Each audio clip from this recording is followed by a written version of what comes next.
গাজার আকাশ জুড়ে ধোঁয়া, চারপাশে ধ্বংসস্তূপ। কিন্তু সবচেয়ে বেশি কষ্ট দেয় যখন ধ্বংস হয়ে যায় মানুষের বিশ্বাস, আস্থা আর ধর্মীয় অনুভূতির প্রতীক।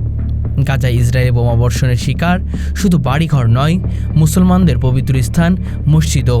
একের পর এক মসজিদ গুড়িয়ে দিচ্ছে ইসরায়েলি বাহিনী। সেই সঙ্গে নিশ্চিহ্ন হয়ে যাচ্ছে শত বছরের ইতিহাস, সংস্কৃতি এবং ধর্মীয় ঐতিহ্য। গাজা উপত্যকার অনেক মসজিদ শত শত বছরের পুরনো। এসব মসজিদ শুধু নামাজ পড়ার স্থান নয়, বরং মুসলিম সমাজের শিক্ষা, সংস্কৃতি আর ঐক্যের কেন্দ্র। কিন্তু চলমান আগ্রাসনে ইসরায়েল এখনও বাদ দেয়নি আল উমারি মসজিদ, যা গাজার অন্যতম পুরনো মসজিদ। মাটির সঙ্গে মিশে যায় ইতিহাসের সাক্ষ্য বহনকারী স্থাপনা। এই হামলা শুধু ধর্মীয় স্থাপনায় নয়, বরং ফিলিস্তিনের অস্তিত্বের উপর আঘাত। বিশেষজ্ঞদের মতে মসজিদ ধ্বংস শুধু দুর্ঘটনা নয়, বরং এটি একটি পরিকল্পিত সংস্কৃতি নির্মূলের কৌশল। গাজা সিটি, উত্তর খান ইউনুস, রাফাসহ বিভিন্ন এলাকার অসংখ্য মসজিদ ধ্বংস করা হয়েছে।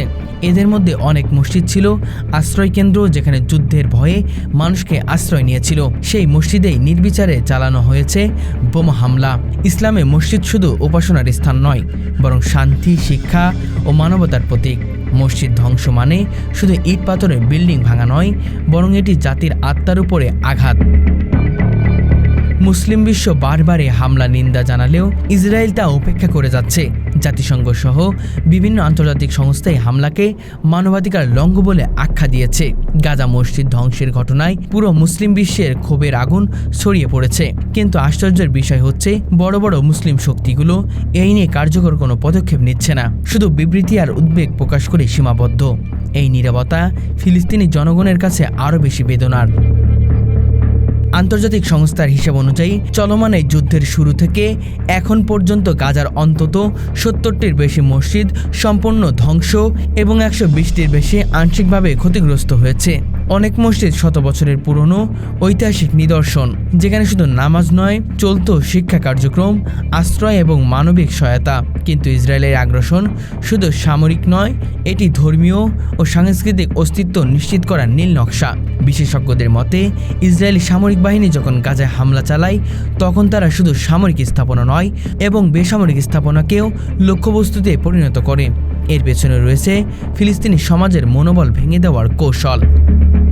আন্তর্জাতিক মানবাধিকার আইন ও জেনেভা কনভেনশন অনুযায়ী ধর্মীয় প্রতিষ্ঠান, হাসপাতাল এবং স্কুলের মতো বেসামরিক স্থাপনায় আক্রমণ সম্পূর্ণ নিষিদ্ধ।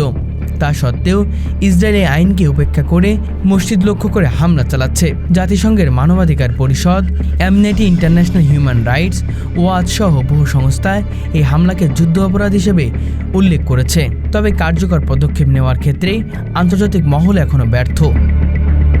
মসজিদ ধ্বংস করা ইসরায়েলের জন্য নতুন কোনো ঘটনা নয়। ইতিহাস ঘাটলে দেখা যায় 2008, 2014 এবং 2021 সালের আগ্রাসনে গাজার বহু মসজিদ টার্গেট হয়েছিল। এর মধ্যে তারা প্রমাণ করেছে যে ফিলিস্তিনের শুধু শারীরিকভাবে নয়, ধর্মীয়ভাবেও নিশ্চিহ্ন করার পরিকল্পনা তাদের দীর্ঘমেয়াদী। বিশেষ করে এমন এক মসজিদ টার্গেট করা হয় যা ঐতিহাসিকভাবে ফিলিস্তিন সমাজে গুরুত্বপূর্ণ ভূমিকা রাখে। গাজার মসজিদ ধ্বংস একটি যুদ্ধের অংশ নয়, বরং এটি একটি জাতির ইতিহাস, সংস্কৃতি ও বিশ্বাসকে মুছে ফেলার হীন প্রচেষ্টা। ইসরায়েলের এই বর্বরতা প্রমাণ করে তারা শুধু মানুষ হত্যা নয়, বরং তাদের আত্মা, বিশ্বাস ও ইতিহাস ধ্বংস করতে চায়। এই নির্মমতা থামাতে হলে আন্তর্জাতিক মহলের পাশাপাশি মুসলিম বিশ্বকে একসঙ্গে দাঁড়াতেই হবে। অন্যথায় ইতিহাসের পৃষ্ঠায় এই কলঙ্ক আরও ঘনীভূত হয়ে উঠবে।